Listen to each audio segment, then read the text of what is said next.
All right, guys, welcome back. Gonna be super short this week. Just gonna warn you about that right now for a couple of reasons. One, I know that you guys would rather hear from the coaches than what I have to say, so I'll just give you more time with that. But two, school is actually like screwing me sideways right now. I am just, can you hear that siren? Yeah, anyways, I that's my brain right now, like, the dog and up, like, I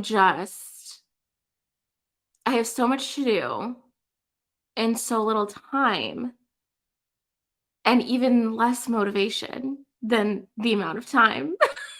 So, yeah, today's my work from home day, which is the day that I typically record the podcast, but also have, like, multiple research proposals to, like, finish/work on in an outline for a final paper due tomorrow in a different class.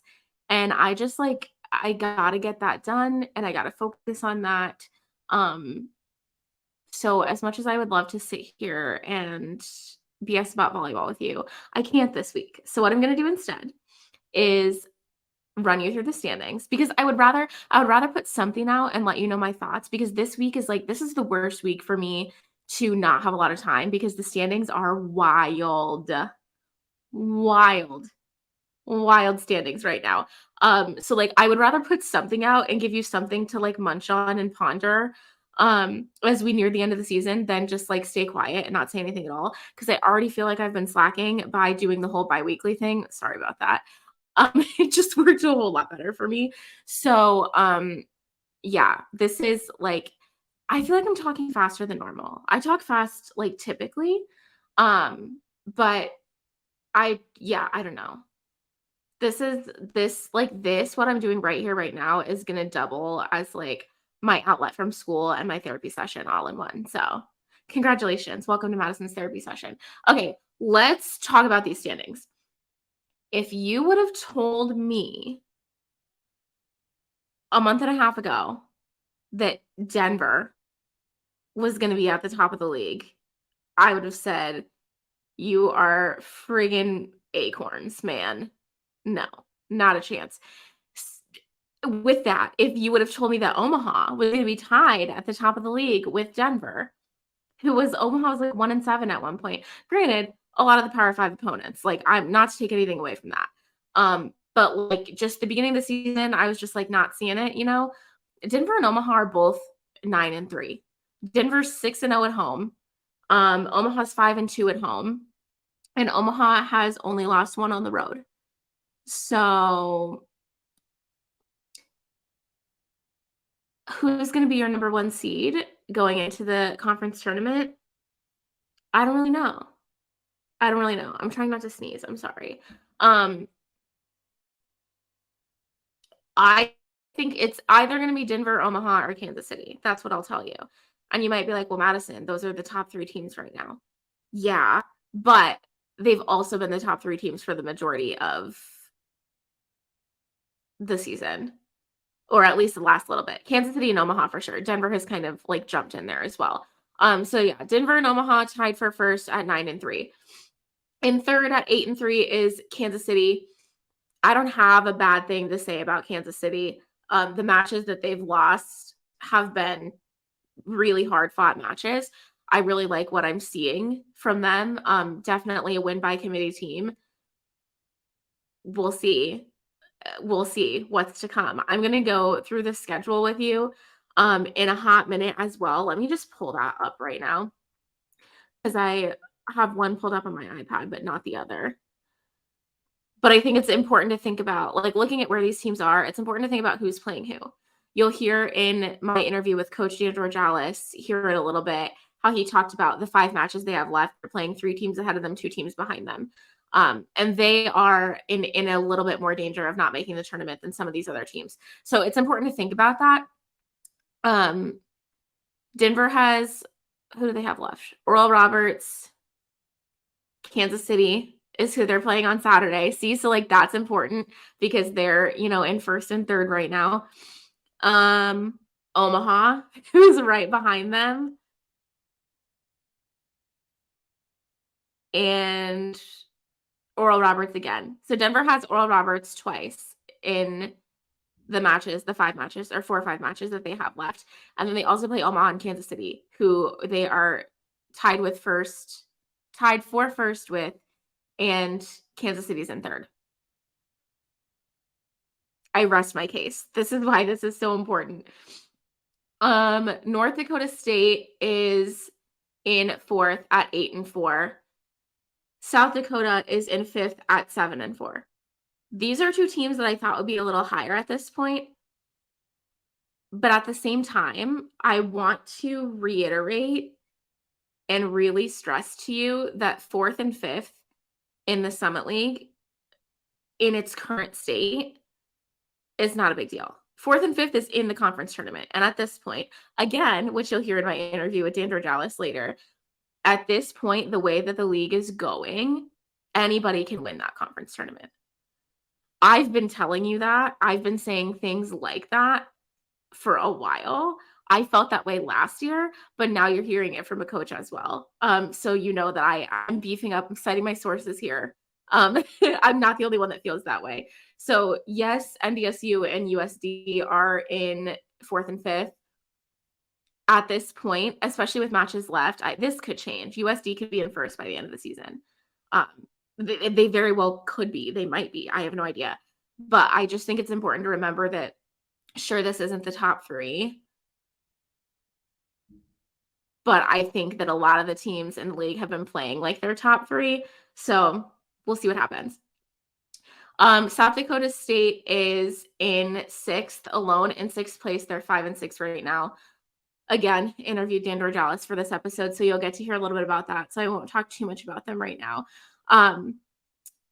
But they, as I mentioned, that he said, 3 of their final 5 matches are with teams that are ahead of them. So I think it'll be important for them to get some clutch wins. As of right now, they are safe for getting into the conference tournament, but UND is only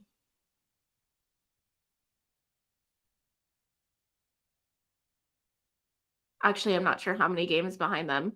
SDSU is 5-6, UND is 3-9.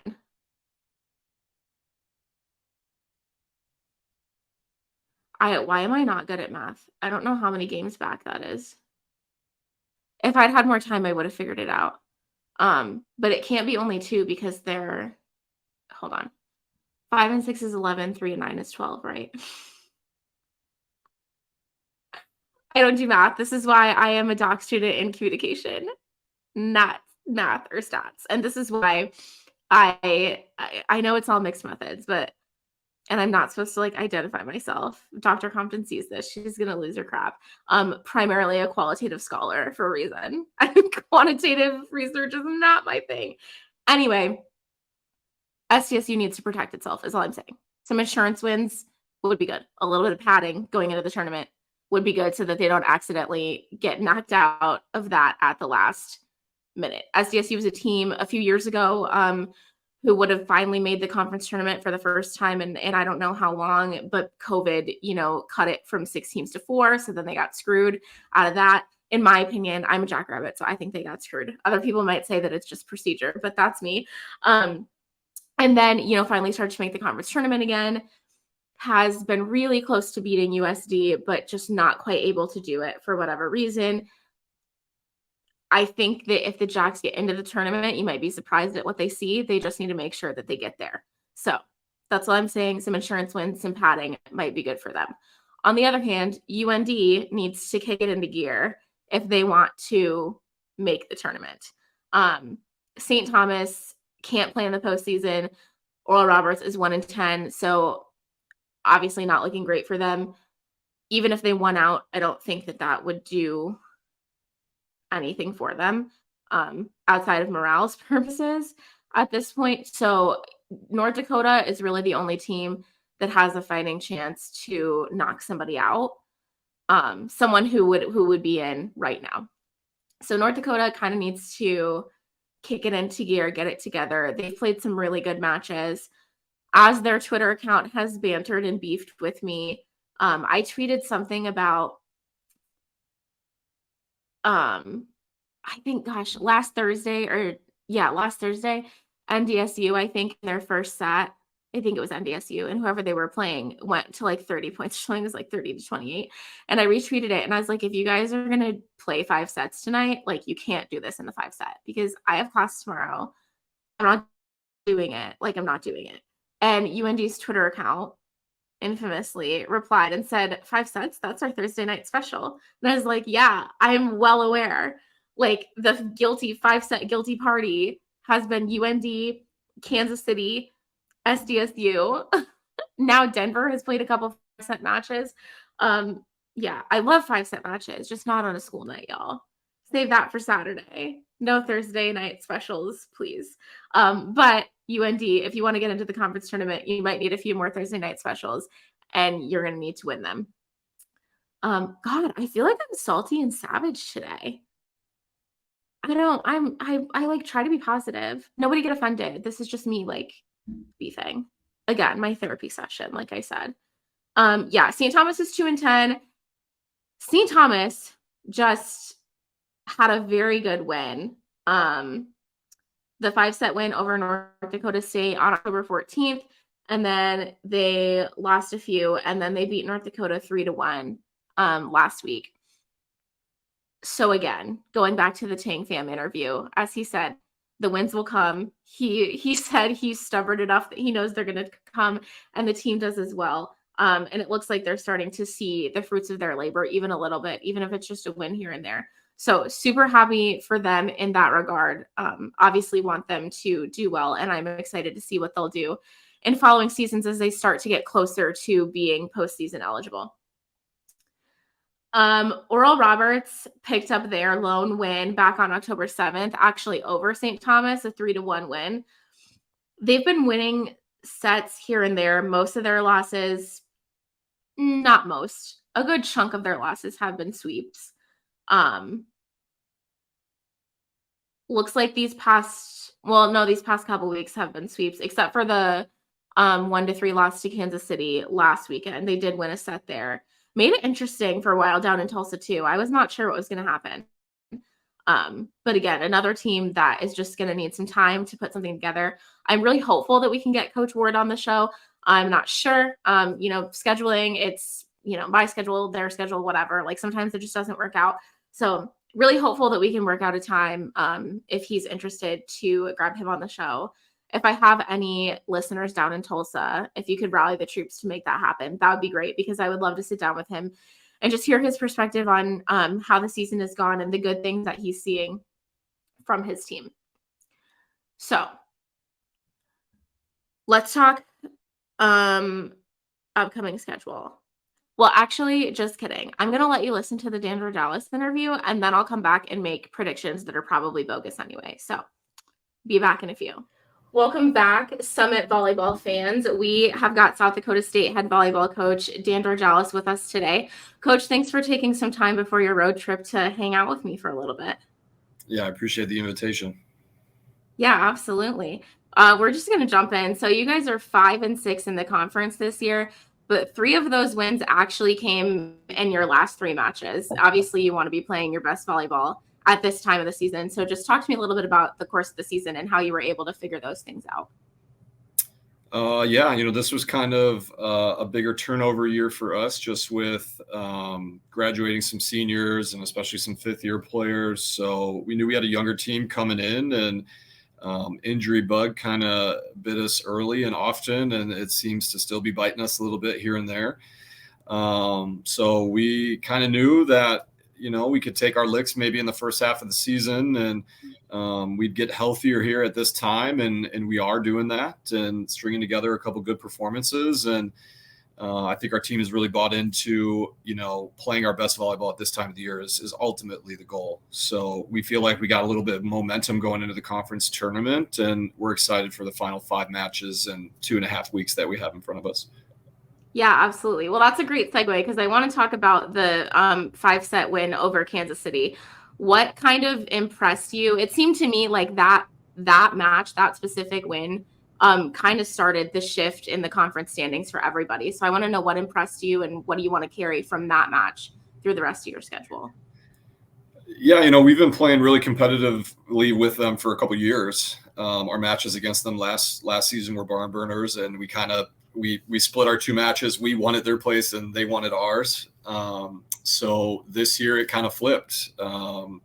We got to win our home game, and they won theirs. And there was a 5-setter there where we had a couple match points. We played really, really below average, to start that game. And we really fought back after going down 2-0. And we had 2 to 3 different match points in the 5th set at their place. And ultimately, they just played a little bit stronger than us and took that one. So we knew we could compete with them. Started out really strongly, and ultimately went 5, and we were on the right side of the result. So I just think our team has a lot of confidence that we can compete with anybody. We very rarely are getting blown out and swept by any team where it's just very lopsided statistically. We feel like we can compete with everybody in the league, and we just played really good that day. Yeah, absolutely. I want to take a minute to highlight a couple of players. You mentioned that you had a lot of turnover in our very young team. You do have one fifth year in Akila Jefferson, who was out with injury, came back, took a little more time, and is now back. So I just want to know about her fifth year contributions to the team, both on and off the court. Yeah, I keep calling Akila our most important leader that we have. We only have one senior, and it's Akila, 5th-year senior. We have no 4-year seniors, and I think 4 in the junior class. So we're very bottom heavy in freshmen and sophomores, and Akila actually has a 2-year gap from the junior class there. So we get to call her grandma, and we just think her voice is really, really important. Had a season-ending injury last year and kind of had a setback in the spring, and we invited her back to be around the team one more year, and the structure of working out and all of that I thought would be really, really good for the long-term health of her knee. And now she's fully cleared and helping us out in a couple different roles. She had a couple matches starting on the right side, and we got her in the front row at the left position against St. Thomas a little bit, and has come in at a couple different positions as a serving sub for us. So really doing my best to give her a great senior experience here in her 5th year. But she's someone who just really cares a lot. She's kind of that last player I've inherited as the new coach who came in, 3-4 years ago, and she knew where this program was at, and she's been through a lot of seasons. And I like asking her kind of what her favorite memories are, because some of our newer players don't realize kind of what we've done in previous seasons, marquee wins, and the growth we've had. And Akila knows how to kind of remind us all of where we've come from. Yeah, for sure. Speaking of being bottom heavy and the turnover, it seemed to me, at least as in this position and as a Jackrabbit fan, who's going to replace Sydney Andrews and Crystal Burke, right? And Sylvie's Guns showed up and said, "Watch me," and is making a tremendous impact. So I just want to know kind of your thoughts on her style of play and how that's impacted the team. Yeah, I mean, Sylvie's been tremendous. She's been, a starter the entire year, and playing 6 rotations as a freshman left side is no easy task. Clearly scoring with some of the best in the league. Katie Von Egdom, our sophomore, I think is 2nd in kills per set, and Sylvie's right behind her at 3rd. So certainly a lot of our offense is going through the left position this year. But Sylvie's productivity speaks for itself. She's got an absolute hammer. She's very terminal. She's shown a lot of growth this year, especially in blocking and defense. And really the last couple weeks, her passing has really been phenomenal. And I feel like that's kind of what she struggled with most to begin the year as a freshman. So she's really becoming that all-around player that Crystal was and did so well. Crystal was a phenomenal scorer and a very clutch player for us. Everyone could depend on her. We certainly miss her leadership and her voice. But Sylvie's definitely kind of understanding how to impact the game, not just with her attacking skill, but with the back row, with the blocking. Very terminal server. She got a great aggressive serve. So Crystal was a big hole to fill, and Sylvie naturally filled a lot of that without trying. Yeah, absolutely. I'm going to deviate from my schedule here. I feel like we also have to talk about Sydney Shetton and just bringing in a different, a Power Five experience. How has her voice kind of contributed? Yeah, I mean, Sydney wants to win. She wants to win championships here, and that's why it was a good fit. Her blocking, her physicality was certainly a need for our team. But she fits our culture well. We've been building the last 3-4 seasons, and she got to go to the Final Four with both Louisville basketball and Louisville volleyball. So I don't think too many people can say that story that she has.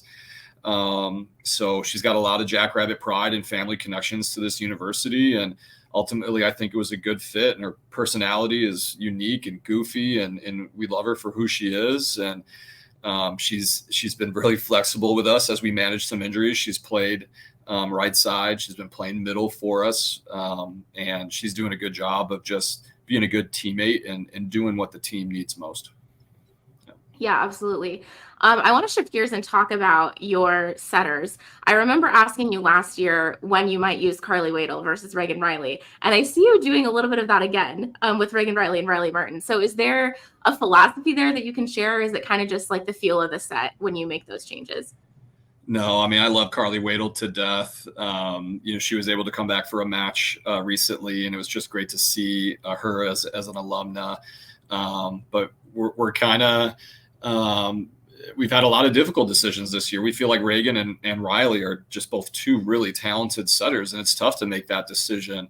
They're very similar in some ways and different in others, and we think that helps the team in different phases. So they've been, I think, the best position group we've had this season, just in terms of, hey, how do we push each other, but how do we still be friends and good teammates? Because they both had the opportunity to run a 5-1. We've been in a 6-2 with both of them.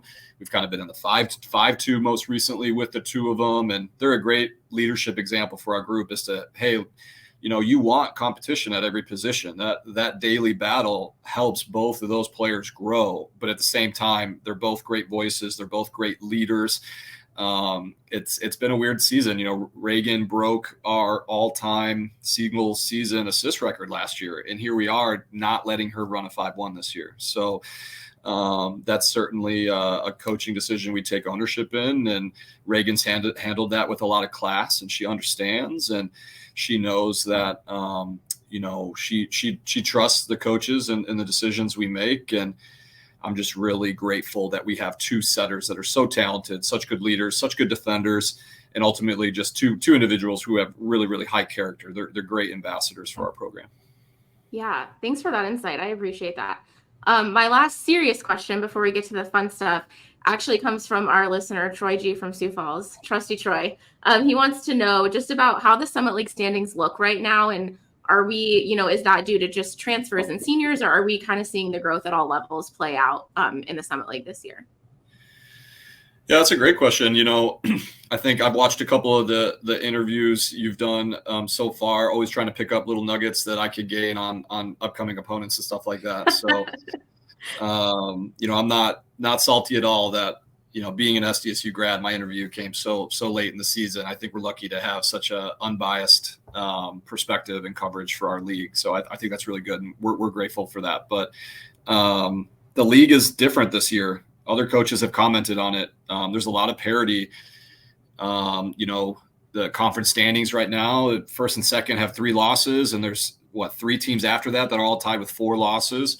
So I think it's a combination of all of the teams getting better. I think the middle of the league got better. I think the bottom of the league got better. And then I think we all kind of had some bigger graduating classes, and maybe other programs didn't have the size of graduating classes that SDSU did, but they lost really key contributors. So I think this was just kind of like a big turnover year is the way I see it. And it's provided a lot of fun volleyball. I think the last, 4 to 5 matches are going to be really, really interesting for conference standing implications. We play 3 teams ahead of us. We play 2 teams below us to finish our 5 matches. A lot of the teams ahead of us are playing each other. So I think there's going to be a lot of conference movement. And this might be the most interesting conference tournament yet in my time at SDSU. I think you're going to see some upsets. I think you're going to see some 5 setters. I think you're going to get 6 teams into Vermilion right before Thanksgiving, and I think any team can beat anybody with how we've seen results go so far this year. There you go, listeners. Someone else besides me said it, so you know that I'm not full of BS when I say that. All right, I have just a few fun questions for you. So I want to know if there was one non-conference match that you could have back, a do-over, get the win. Which one would it be? I think I know, but I want your perspective. That's a good question. Yeah, I mean, we spent all the non-conference on the road. You know, the True. Frost Yeah. Arena renovations did not allow us to host a non-conference tournament. So our first home game was September 28th this year. We started our season. I hope I get this right. We started our season with 14 straight road games. I mean, that's a terrible schedule I put together for our team, and it was challenging. If there's one game that sticks out, maybe Kent State week 2 against at the Iowa tournament. That was a 5-setter that I just didn't prepare us well enough for. They played really, really well that day. There was a kind of a stressed out version of us. That's never good. We like to be happy and free. So the Kent State game comes to mind week 2, week 3, maybe the Tennessee Tech game. Another kind of battle against a team that was picked high in their league. So those kind of stick out in terms of, hey, we would have loved to have gone to that road tournament and brought home 2 wins instead of 1, and that helps maybe the confidence and momentum for our younger group maybe a little bit differently. Yeah, I definitely would have said Kent State as well, which is weird for me because I'm currently a Kent State student. But Haley Ackerman's got a heck of a team there, Yeah. so that was certainly a fun match. But my allegiances were divided that day. Yeah. If you could schedule any team, who would it be? If I could schedule any team, who would it be? That's a good one. I mean, I think we really challenged ourselves this year. We went to 2 Power 5 teams and 2 Mountain West schools. I thought the strength of schedule, before our season started was the best we had put together, and lots of road games. Certainly won't happen again, hopefully in the future. But yeah, I mean, we would love to play a Big Ten team in the future.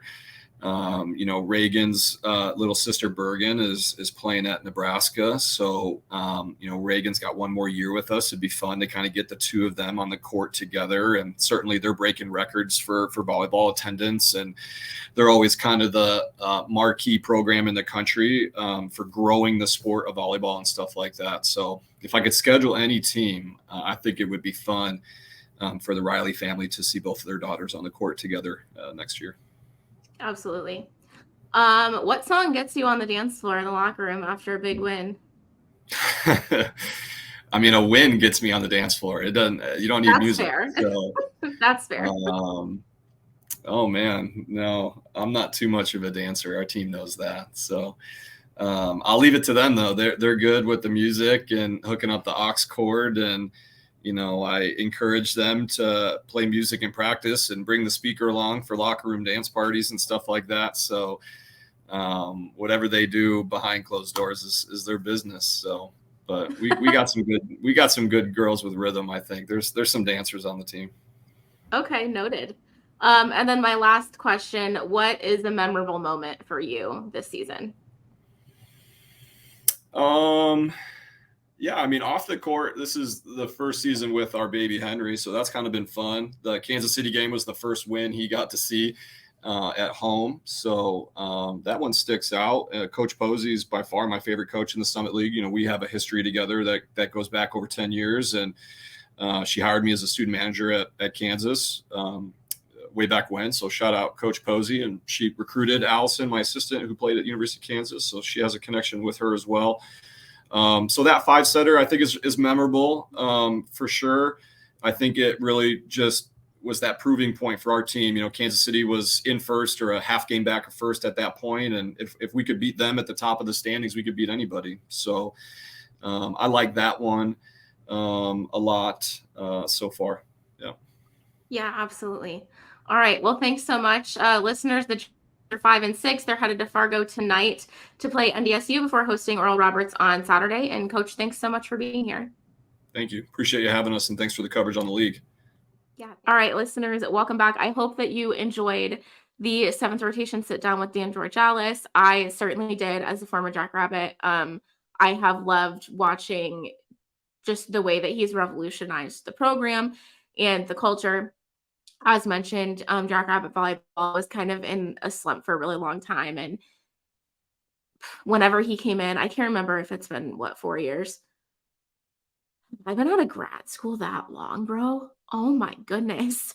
I was in grad school from 2019 to 2021, and he came in, I think in 2019. I think my first year, but it might have been my second. I'm not sure. But anyway, just going to those games and seeing more fans start to show up and the culture start to shift and, more wins and just more excitement in the face of adversity. I think it's really cool what he's done with that program. And I'm definitely really grateful for the opportunity to sit down with him and chat about that. So I hope that you enjoyed that.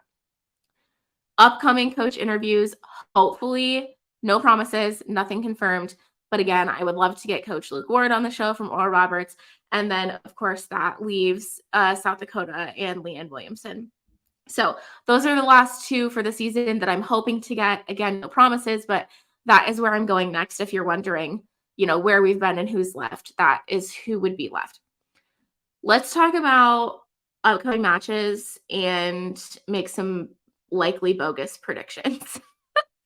Okay, so tonight, Thursday night, Denver travels to Tulsa, a 5 p.m. match on the Summit League Network. I'm going to go.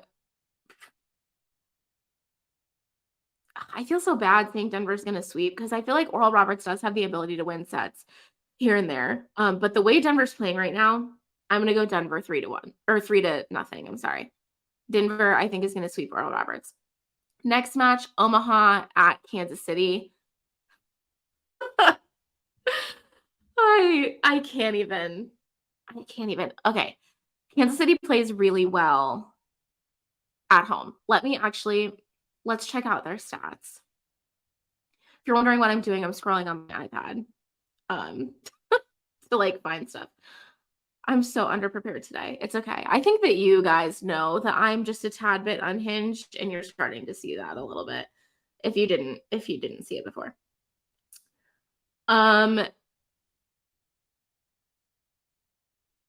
Kansas City, yeah, 4-1 at home, 4-2 on the road. Who was their home loss to? I feel like I remember it.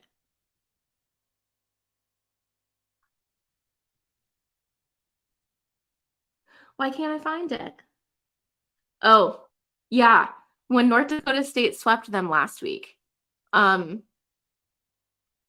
don't want to take anything away from North Dakota State because that is a killer volleyball team. No pun intended. But that is a great volleyball team and a great program run by a great coach and an even better human. So when I say that it was weird, CDK, I'm sorry, my dog is in my office. When I say that it was weird, I don't mean oh, it's weird, North Dakota State's not even good. Not that at all. Not taking anything away from NDSU. When I say that it's weird, I think that Kansas City is really good at home. Like I started this whole rant by saying. So for them to get swept at home, I feel like I mean, I know I watched that match. I just can't, my brain is dead. I can't remember, but I don't know. I feel like Kansas City maybe wasn't at their best if they're getting swept at home. That is all I'm saying. So back to this Omaha, Kansas City thing. Kansas City is really good at home. Omaha, however, is really good on the road. They have only had one road loss in the conference, and that was at USD, and it was 5 sets just a couple of weeks ago. So I really don't know. My heart wants to say Kansas City because that makes the most sense to me. But I also think Omaha to me is kind of a sneak attack team. I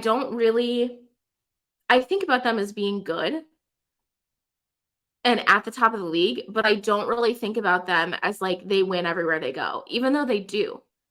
And I don't know why my brain does that because they're really good. I just think that they like maybe it's the win by committee thing, kind of like Kansas City. Like maybe it's that they have just so many people that like people don't necessarily stand out. I don't really know. I need to challenge my brain and my biases on that one. Um, I think this match is gonna go 5. That's a cop out, but I think it's gonna go 5. I'm not gonna tell you who I think is gonna win, but I think it's gonna go 5. Hopefully somebody agrees with me. Next match tonight, SDSU and NDSU, also on the Summit League Network. Man, I don't know.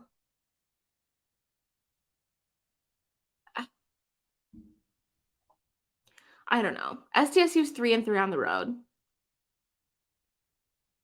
but they're 2-3 at home. And also keep in mind, like they basically lived on the road in the non-con, so like their traveling's not an issue for them. Um, I think probably NDSU. I think that the BBF is a tough place to play. I think most gyms in the Summit League are a tough place to play, to be honest with you. But I think that NDSU is probably just the momentum that they're riding right now. I think they'll probably come out on top of this one. I don't want to say 3-2 because I feel like a 5-set is such a cop out. And I also feel like I say that every time and then it like never goes 5 sets. And then when I say it's going to be a sweep or something, it does go 5 sets. So I don't really know. I'm going to say maybe 3-1 NDSU. But of course, we'll have to see what happens. And then lastly, South Dakota and St. Thomas, I'm going to say USD 3-1. I think that USD has the ability to sweep, but I also think that St. Thomas is just fiery right now. They're starting to figure it out. They're starting to get in their groove. They're starting to gel. Keep in mind, again, they're really young. They've got like 15 freshmen and sophomores. And also injuries and, like I think that St. Thomas is really going to surprise us in the next couple of years. And I think that they're starting to show us a little bit of that over these last few matches. I really hope you can't hear my dog right now. And I'm really sorry if you can. She literally I've been in my office since like 8:45 this morning, so 3.5 hours. And she has been laying on the futon, taking a little nap. Like, she was pretty good during my interview with Coach Georgalas as well. And then as soon as I started recording this, she had to get up, she had to stretch, she had to flap her ears, jiggle her collar, lick her paws, whatever the heck else she's doing back there. I'm not going to turn around because I don't want to know. But yeah, apologies if you can hear that. So, anywho's, those are the 4 matches coming up tonight. Again, Denver at ORU, Omaha at Kansas City, SDSU at NDSU, and USD at St. Thomas. Not gonna give you predictions for Saturday because I don't know what's gonna happen tonight, but I will tell you what the matches are and where they are. So Omaha will be at St. Thomas on Saturday at noon, Denver at Kansas City on Saturday at 1, North Dakota at USD on Saturday at 2, and ORU at SDSU on Saturday at 7. All of those are on the Summit League Network. That kind of day is my favorite. I love Saturdays and we can spread them out, even if they're only an hour apart. Partially because Midco / Summit League Network only lets you watch 3 screens at once instead of 4. And I'm so mad about it, Midco. If I have 4 volleyball games going on at the same time on a Thursday night, I want to watch them all. And what about basketball? That's going to be crazy. That's a crapshoot. Give me 4 screens. Please, I'm begging you. But yeah, anyways, so on Saturday, Midco, like when you only have 3 screens and the matches are spread out like that, at least an hour apart, I can watch all 3 of them. And then when the 4th one is later, that allows me to watch all of the matches. So I do appreciate that about Saturdays. I also like that it just gives me volleyball throughout the day. And I can sprinkle football in there. We're always like switching back and forth, except one of our TVs. So we have 2 Samsung TVs, and one of them we have like an Amazon Fire plugged into, and the other one we don't. The one, our apartment came furnished. So the one that came with the apartment, we don't have an Amazon Fire thing for, or a Roku or anything. It's a smart TV, but it's Samsung. Midco's app is not compatible with Samsung. So we can't watch any Midco content on that TV. So that makes it hard when there are 3 volleyball games. I usually have to have a laptop. Ma'am, are you done? I usually have to have a laptop or an iPad up if there's 3 volleyball games at once, because I can't watch Midco on the third TV. And it gets really dicey when like Jackrabbit football is also on Midco or whatever. Yeah, but we make it work. I am very good at switching back and forth and constantly scrolling on Twitter to see like if there's a match that I need to switch back to or whatever. So anywho's, I love how I said it was going to be short, and I actually spent like 25 minutes with you all today. But thank you for listening to my jabber. Thank you for tuning into the interview with Coach Georgalas. Please tune in over the next few weeks to see how this thing ends and who makes the conference tournament. That is all I have for you. Please go watch volleyball tonight. See you on the summit. Deuces.